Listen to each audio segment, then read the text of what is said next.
Hello everyone, আমার YouTube চ্যানেলে তোমাদের সবাইকে স্বাগত জানাই। আশা করি তোমরা সবাই সুস্থ আছো, ভালো আছো। আজকে তোমাদের সাথে আমি পাউরুটির রসমালাই রেসিপিটা শেয়ার করতে চলেছি। তো ভিডিওটাকে কেউ স্কিপ না করে পুরো দেখতে থাকো। এই জন্য এখানে আমি দুধ বসিয়ে দিয়েছি। দুধটা আগে ভালো করে একটুখানি জাল দিয়ে ঘন করে নেবো। আর এখানে একটুখানি দুধ ওখান থেকে তুলে নিয়ে দেখো এর মধ্যে একটুখানি কাস্টার্ড পাউডার দিয়ে মিশিয়ে এটাকে রেখে দেবো।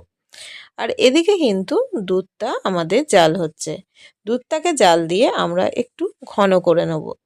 তো দেখো এর মধ্যে দিয়ে দিচ্ছি চিনি। খানিকটা ফুটে যখন ঘন হয়ে আসবে, যে কাস্টার্ড পাউডারটা আমরা গুলে রেখে দিয়েছিলাম দুধের মধ্যে, সেইটাও কিন্তু এর মধ্যে দিয়ে দেব। তো এটা দেখো প্রায় দেখতে পাচ্ছ এটা ঘন হয়ে এসছে। তো চলো এবার কাস্টার্ড পাউডারটা যেটা গুলে রেখেছিলাম সেটা এর মধ্যে দিয়ে দিই।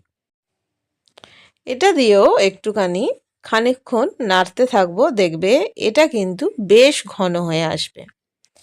তো এটা যখন একটা থিকনেস চলে আসবে তোমরা বুঝতেই পারবে। তো দেখো এটা কতটা ঘন হয়ে গেছে, তখন এটাকে আমরা কিন্তু গ্যাস থেকে নামিয়ে সাইডে রেখে দেবো। এবার আমরা যেটা করব দেখাচ্ছি। দেখো এখানে আমি একটুখানি একদম অল্প করে একটু গোবিন্দভোগ চাল ভিজিয়ে রেখেছিলাম।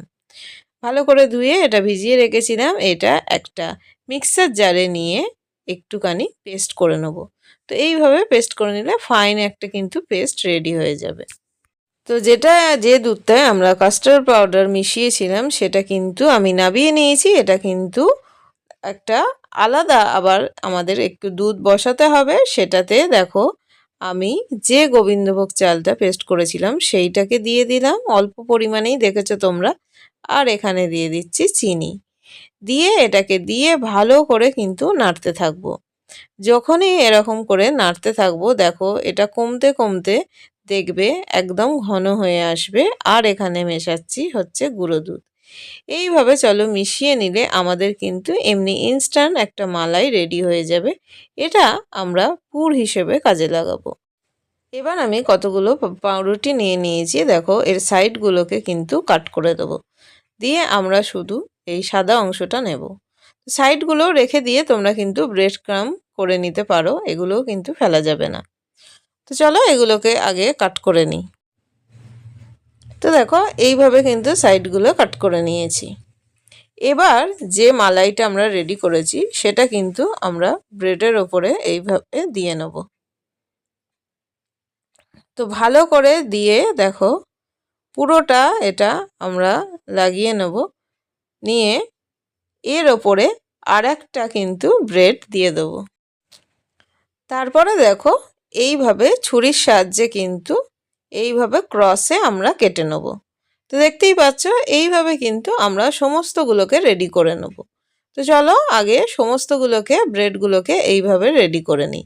তো দেখো আরেকটা আমি দেখাচ্ছি তোমাদের সাথে। এইভাবে দিয়ে এটা ওপরে দিয়ে মাঝখান থেকে আমরা ক্রসে কাট করে নেব। তো এগুলো সমস্তটা কাট করা হয়ে গেছে। এবার একটা প্লেটের মধ্যে আমি ব্রেডগুলোকে কিন্তু তুলে নিচ্ছি। তো এইগুলোকে আগে গুছিয়ে রেখে দেবো। এবার এর ওপরে যে কাস্টার্ড দেখো মিল্কটা রেডি করেছি সেটা ওপর দিয়ে ছড়িয়ে দেব।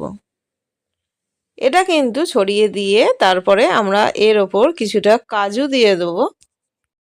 তোমরা মনে করলে কাজুগুলো কিন্তু এখানে আরেকটু কিন্তু ভেঙে দিতে পারো। আমি এরকমই দিয়েছি যাতে দেখতে ভালো লাগে। তো থ্যাঙ্কস ফর ওয়াচিং। সবাই খুব ভালো